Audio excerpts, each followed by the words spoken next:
Dragi učenici, dobar dan i dobrodošli na sat hrvatskog jezika. Danas imamo sat iz medijske kulture i tema nam je filmski rodovi. Zapišite u bilježnicu naslov filmski rodovi. Razmislite ili usmeno odgovorite u razgovoru s vašim ukućanima na sljedeća pitanja. Kakve filmove volite gledati i zašto upravo takve? Volite li više akcijske filmove, animirane filmove, to jest crtiće, možda romantične komedije? Možda netko od vas voli dokumentarne filmove o životinjama, o prirodi? Razmislite i usmeno odgovorite. Imate li najdraži film? Koji vam je film ostao u sjećanju kao najomiljeniji? I odgovorite idete li u kino ili gledate filmove radije kod kuće u udobnosti svoga doba. Ako vam treba više vremena za odgovor, pauzirajte video zapis. Filmsko djelo. Što mislite, je li video snimka rođendana film ili nije film? Što svaki film treba zadovoljiti da bismo ga smatrali filmskim djelom, a ne samo videozapisom? Film je prikaz slika u pokretu, popraćen je zvukom, smisleno je oblikovan, što znači da ima početak, ima središnji dio i završetak, i oblikuju ga redatelj i scenarist. Dakle, on treba biti dobro promišljen. Kada pokušamo odgovoriti na pitanje je li video snimka rođendana film, onda možemo zaključiti da zbilja i može biti film, ali pod uvjetom da je snimljena na smislen način, da ima dobru strukturu i da ima početak, središnji dio i završetak. Svakako zapišite u bilježnicu definiciju filmskog djela, to je sve ovo što je podcrtano. Ako je potrebno, pauzirajte video zapis. Trajanje filma.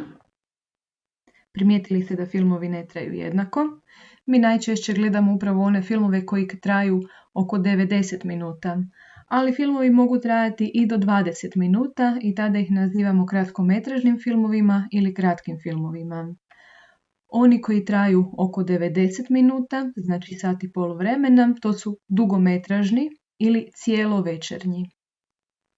I između te dvije skupine filmova našla se je i skupina srednjometražnih filmova koji traju između pola sata i 70 minuta. Zapišite podjelu filmova s obzirom na trajanje u vašu bilježnicu. Pauzirajte ako je potrebno.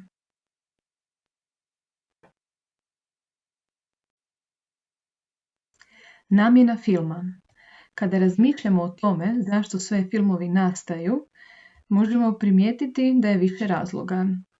Neki filmovi nastali su zato da bi nekoga nečemu podučili. Onda je namjena filma obrazovanje. Drugi pak nastaju kako bi se promovirao i reklamirao neki proizvod. U tome slučaju namjena filma je reklama. Namjena filma može biti i prikazivanje glazbenog spota nekog novonastalog benda, to jest glazbene skupine, a većina filmova o kojima mi razgovaramo kada razgovaramo o omiljenim filmovima zapravo spada u skupinu filmova koji su nastali iz umjetničkih razloga. Dakle, namjena filma je stvaranje umjetnosti. Zapišite si namjene filmova.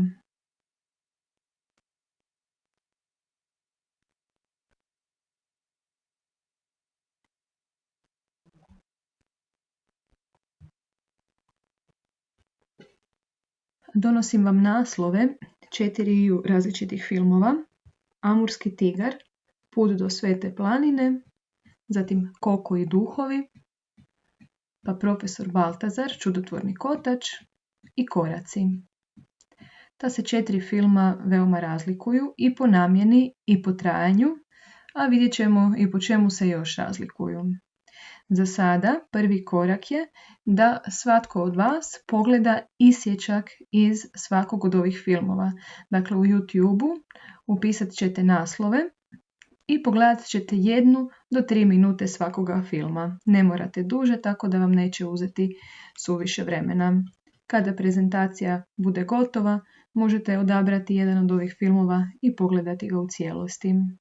Dakle, sada pogledajte 1 do 3 minute svakog od ovih filmova i razmislite po čemu se oni razlikuju.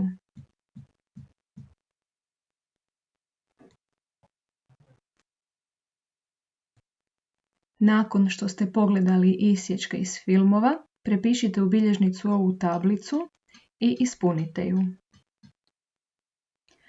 Vidimo da je tablica podijeljena u više stupaca. Opet su navedeni filmovi Amurski tigar, Koko i duhovi, Profesor Baltazar i Koraci. U lijevome stupcu navedena su obilježja filmova. Stvaran događaj, izmišljen događaj, stvarne osobe, glume glumci, prikazuje se crtež, igranje osvjetljenjem, neobični filmski postupci. Svakome od ovih filmova dodijelit ćete jedno od ovih obilježja koja se nalaze s lijeve strane na sljedeći način. Dakle, stvaran događaj, Amurski tigar. Ukoliko u filmu Amurski tigar je prisutan opis stvarnog događaja, ispod Amurskog tigra stavit ćete plus. Kada dođemo do obilježja izmišljen događaj, znamo da Amurski tigar nije izmišljen događaj jer je snimana stvarna životinja u svom stvarnom okružju, ali Koko i duhovi to već je izmišljen događaj, zato ćemo tu staviti opet plus. Profesor Baltazar je li stvaran događaj ili izmišljen, zaključite sami i stavite plus. Ili pod stvaran ili pod izmišljen. I isto tako napravite za film Koraci i za svako od ovih obilježja s lijeve strane. Možete pauzirati prezentaciju dok ne ispunite tablicu i dok ju ne prepišete u svoje bilježnice.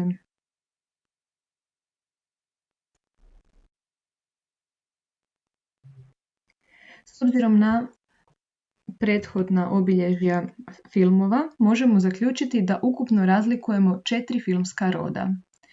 Film Amurski tigar ubraja se u dokumentarni film. Film Koko i duhovi je igrani film. Profesor Baltazar, animirani film i Koraci su eksperimentalni film. Svakako ovo zapišite u bilježnicu. Razlikujemo 4 filmska roda i svaki od filmova koje smo radili ubraja se u jedan od ta 4 filmska roda, a 4 filmska roda su dokumentarni film, igrani film, animirani film i eksperimentalni film. Pauzirajte ako je potrebno. Obilježja filmskih rodova. Dokumentarni film ima priču, svakako ima početak, središnji dio i zaključak. Iako prikazuje stvarnost, autori toga filma pobrinu se da ta stvarnost ima zaokruženi smisao. Prikazuju se istiniti događaji i stvarno okružje u kojim borave životinje ili ljudi. Prikazuje stvarne ljude ili životinje. I za dokumentarni je film karakteristično da se ponekad u njemu radi rekonstrukcija, obnavljanje prošlih događaja. Igrani film priča izmišljenu priču, vrlo često prikazuje nestvarna zbivanja, čak i svjetove koji uopće ne mogu postojati i u njemu glume glumci. Animirani film prikazuje crtež ili predmet u pokretu, animirane filmove stvaraju animatori i snimaju se sličica po sličica toga filma. A animirati na latinskome znači pokrenuti, udahnuti dušu. I eksperimentalni film još se naziva i avangardnim.